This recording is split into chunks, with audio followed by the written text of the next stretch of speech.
L'intelligence artificielle.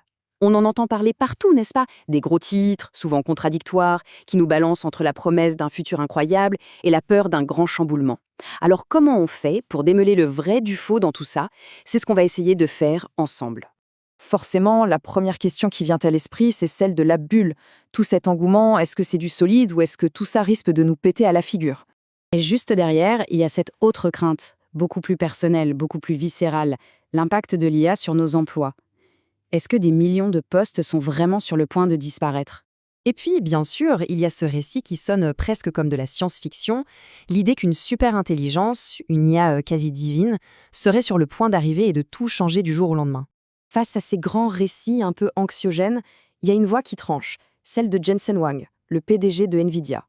Il propose une vision beaucoup plus pragmatique, beaucoup plus terre-à-terre. Dans cette analyse, on va suivre son raisonnement pour déconstruire ces mythes, un par un, en commençant par cette fameuse bulle de l'IA. Alors, revenons sur cette idée de bulle. Spontanément, on pense aux valorisations complètement folles des entreprises de chatbots. Mais pour Jensen Huang, le vrai sujet, il est ailleurs. Et c'est là que sa vision change tout. Selon lui, ce qu'on vit, ce n'est pas du tout une bulle spéculative. C'est une crise de la capacité. En gros, la demande pour l'IA explose tellement vite que l'infrastructure physique, c'est-à-dire les usines qui fabriquent les puces, n'arrive tout simplement pas à suivre le rythme. La logique derrière est assez implacable. Pour une entreprise comme OpenAI, plus de capacité d'usine, ça veut dire plus de tokens qu'elle peut générer. Et donc mécaniquement, plus de revenus. Wang en est convaincu. Si leur capacité était multipliée par 10, leurs revenus suivraient. Le facteur limitant, ce n'est pas le marché, c'est vraiment l'infrastructure. Et ça, c'est un point absolument crucial. Il faut arrêter de penser que l'IA, c'est juste les chatbots. Des pans entiers de l'industrie sont déjà en pleine ébullition. Le trading quantitatif, les véhicules autonomes. On parle déjà de marchés qui pèsent des milliards et des milliards de dollars et qui sont ultra gourmands en puissance de calcul. La demande est massive et elle vient de partout. Bon, ça c'était pour la bulle. Passons maintenant au deuxième grand mythe, la destruction massive d'emplois.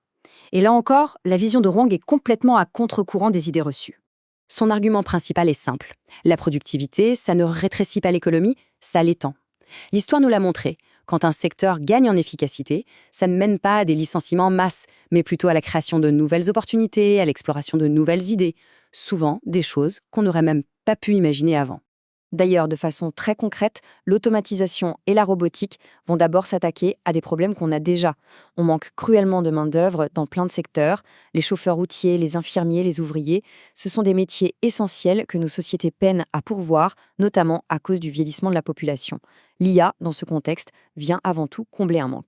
Et pour bien se rendre compte de l'échelle de cette transformation, Wang nous lance un chiffre un peu fou. Il imagine un futur avec 1 milliard de robots. C'est juste gigantesque. Difficile même de se le représenter. Mais ce chiffre vertigineux n'est pas juste là pour impressionner. Il débouche sur une conséquence assez fascinante. Parce qu'avec 1 milliard de robots, eh bien, il va falloir une armée de techniciens pour les entretenir, les réparer. Et comme il le dit, ça créera tout simplement la plus grande industrie de la réparation au monde. Un secteur et des métiers qui sont quasi inexistants aujourd'hui. C'est bien la preuve que l'automatisation, ça ne fait pas que remplacer, ça crée aussi. Allez, troisième et dernier mythe qu'on va aborder, cette idée d'une super intelligence unique, omnipotente, une sorte d'IA divine capable de tout faire. Encore une fois, la réalité sur le terrain est très très différente. Plutôt que de rêver d'un seul modèle divin, le monde a un besoin urgent, maintenant, d'une multitude d'IA très spécialisées. Une IA pour comprendre le langage des protéines, une autre pour la physique, une autre pour les marchés financiers, chacune optimisée pour cette tâche. Le message de Wang ici est limpide. Attendre cette IA hypothétique, ce n'est pas seulement inutile, c'est contre-productif. Les industries, les pays, les entreprises, ils ont besoin de solutions maintenant, la semaine prochaine, l'année prochaine. Se focaliser sur une IA qui arriverait à une échelle biblique, comme il le dit, ça nous empêche de résoudre les problèmes bien réels qu'on a sous les yeux. Bon, d'accord, on a déconstruit pas mal de mythes. Mais alors, si la révolution n'est pas là où on le pense, où est-ce qu'elle se passe vraiment ? Selon Huang, il y a 2 domaines qui sont sur le point d'exploser, de connaître leur propre moment ChatGPT. Alors, où est-ce qu'elle se passe, cette vraie révolution ? Eh bien, la première, c'est un domaine absolument fascinant, la biologie numérique. La biologie numérique, qu'est-ce que c'est ? Eh bien, on parle d'une IA qui ne se contente pas de comprendre la biologie, elle peut la générer, créer de nouvelles protéines, de nouvelles molécules à partir de rien. Imaginez les conséquences pour la médecine, pour la découverte de médicaments, c'est juste immense. Notre biologie, c'est notre programme. Si on arrive à simuler et à modifier ce logiciel, alors tout devient possible. Et la deuxième grande révolution, c'est quand l'IA va sortir de nos écrans pour entrer dans le monde réel, le monde physique. C'est ce que NVIDIA appelle l'ère de l'IA physique. La clé de tout ça, le chaînon manquant, c'est le raisonnement. Si on arrive à doter les IA de cette capacité, elles pourront gérer des situations qu'elles n'ont jamais vues avant, bien au-delà de leur simple programmation. C'est exactement ce qui manque aujourd'hui pour faire un vrai bond en avant avec les voitures autonomes ou les robots humanoïdes, pour qu'ils puissent agir intelligemment dans notre monde qui est, par définition, complexe et imprévisible. Dis-moi, Larine, à la fin de cette analyse, alors, en conclusion, qu'est-ce qu'il faut vraiment retenir de cette vision de l'intelligence artificielle ? Je crois que le point le plus important, c'est de comprendre que l'IA, ce n'est pas une seule chose. Ce n'est pas juste un produit, comme un chatbot.